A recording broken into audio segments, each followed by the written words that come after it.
Vamos lá? Mais uma dica. Fico olhando para ali porque é ali que eu gravo o meu vídeo.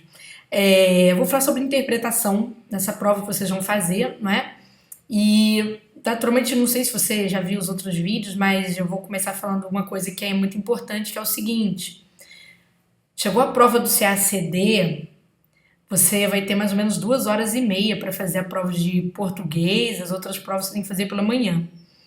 Se você começar a ler todos aqueles textos, um por um, antes de você resolver os itens, cara, você vai bater com a bola na trave. Não tem jeito não, tá? Tem que desconfiar disso. Se você até hoje não passou, você pode ver que na verdade você está reiterando, não é? Aqueles cacuetes de estudo que são assim, de conteúdos providos de prova. Basicamente isso. E não tem que aprofundar muita coisa, não, de fato. Você deve estar achando assim, poxa, Júnia é louca. Não, vou te provar que não. Primeira coisa, tá até aqui no meu material. Eu vou puxar aqui. É o seguinte: priorize a leitura do item, aqueles itens das questões, tá? Não fique lendo o texto para depois fazer o item, não, porque não vai dar certo. Não dá tempo, você fica cansado, você se perde. Se você olhar para o item, quando você olhar para o item, você vai procurar neste item o que nós chamamos de elementos de relevância. O que são elementos de relevância? Um algarismo, uma palavra com hífen, uma palavra com inicial maiúscula, né? Para quê? Para que você possa ir ao texto atrás desta expressão de relevância. É verdade, o texto de repente tem lá 70 linhas, né? Como houve em 2015, o texto foi bastante extenso, ocupou 2 colunas. Poxa, você pega um elemento de relevância, grifa esse elemento lá no item e pega a sua caneta. Não deixa a sua cabeça iludir você, não. Pega a sua caneta. Procura no texto este elemento de relevância. Se você achar para uma data, século XX, por exemplo, aí tu viu ali, olha tudo que está no entorno, a resposta tem que estar ali. O CESP trabalha com a interpretação coesa, ele não trabalha com a interpretação difusa, é muito difícil.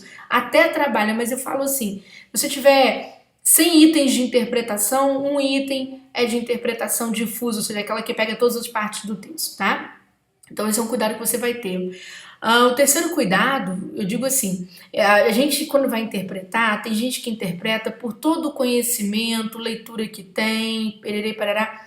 Só que quando você faz uma prova, isso não funciona 100%. Você precisa ter instrumentos que vão dar mais objetividade ao seu trabalho. Tem como interpretação? Lógico.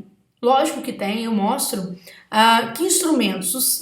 Cada banca recolhe da gramática um conjunto de instrumentos, ou seja, da língua, né? Um conjunto de instrumentos que facilita a interpretação. O CESP gosta desses aqui que eu vou mostrar. Por exemplo, concordância. Se você pegar uma palavra que no texto esteja no feminino e no item foi interpretada no masculino, naturalmente vai trazer alteração semântica, tá? É simples assim. A banca copia tudo igual o texto, o aluno fala, poxa, acabei de ler isso aqui, vai lá e erra o gabarito. Você vai errar no detalhe. Às vezes tem uma palavra que está no plural, a outra foi retomada no item no singular. Gente, não é a mesma coisa. Não é a mesma coisa. A menos que este singular seja um coletivo, uma generalização. Tá certo? É diferente. Tempos verbais, nossa, isso aqui, vocês vão mexer muito com narrativa.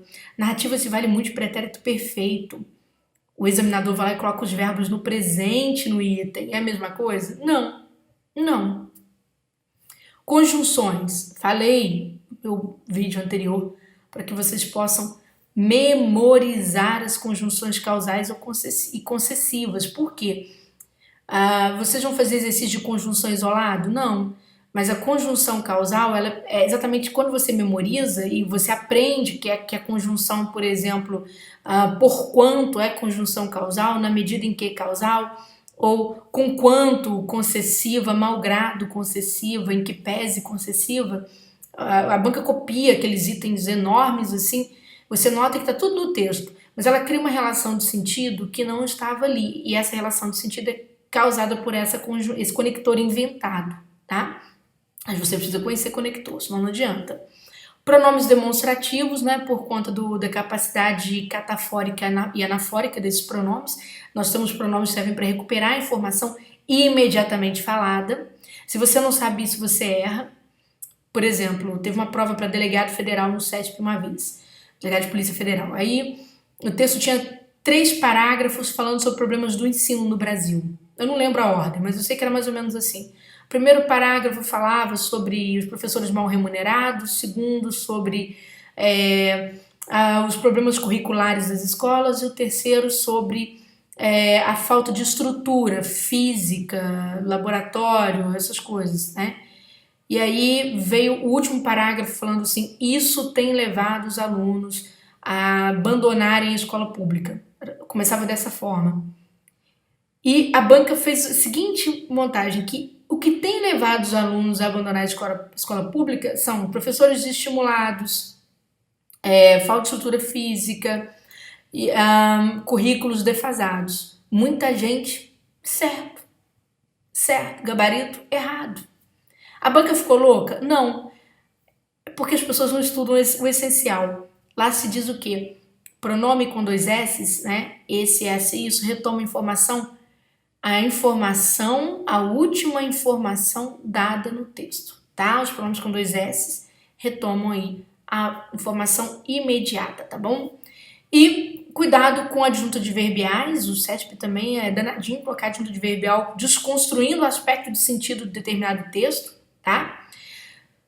Cuidado com elementos de ampliação ou de restrição, como pronomes indefinidos que restringem muito, quando se diz, por exemplo, nenhum, ou aquelas expressões muito amplas como tudo, toda, não é? Enfim, são ferramentas que você tem que saber para interpretação de texto e no meu próximo bloco eu vou demonstrar por quê, tá bom?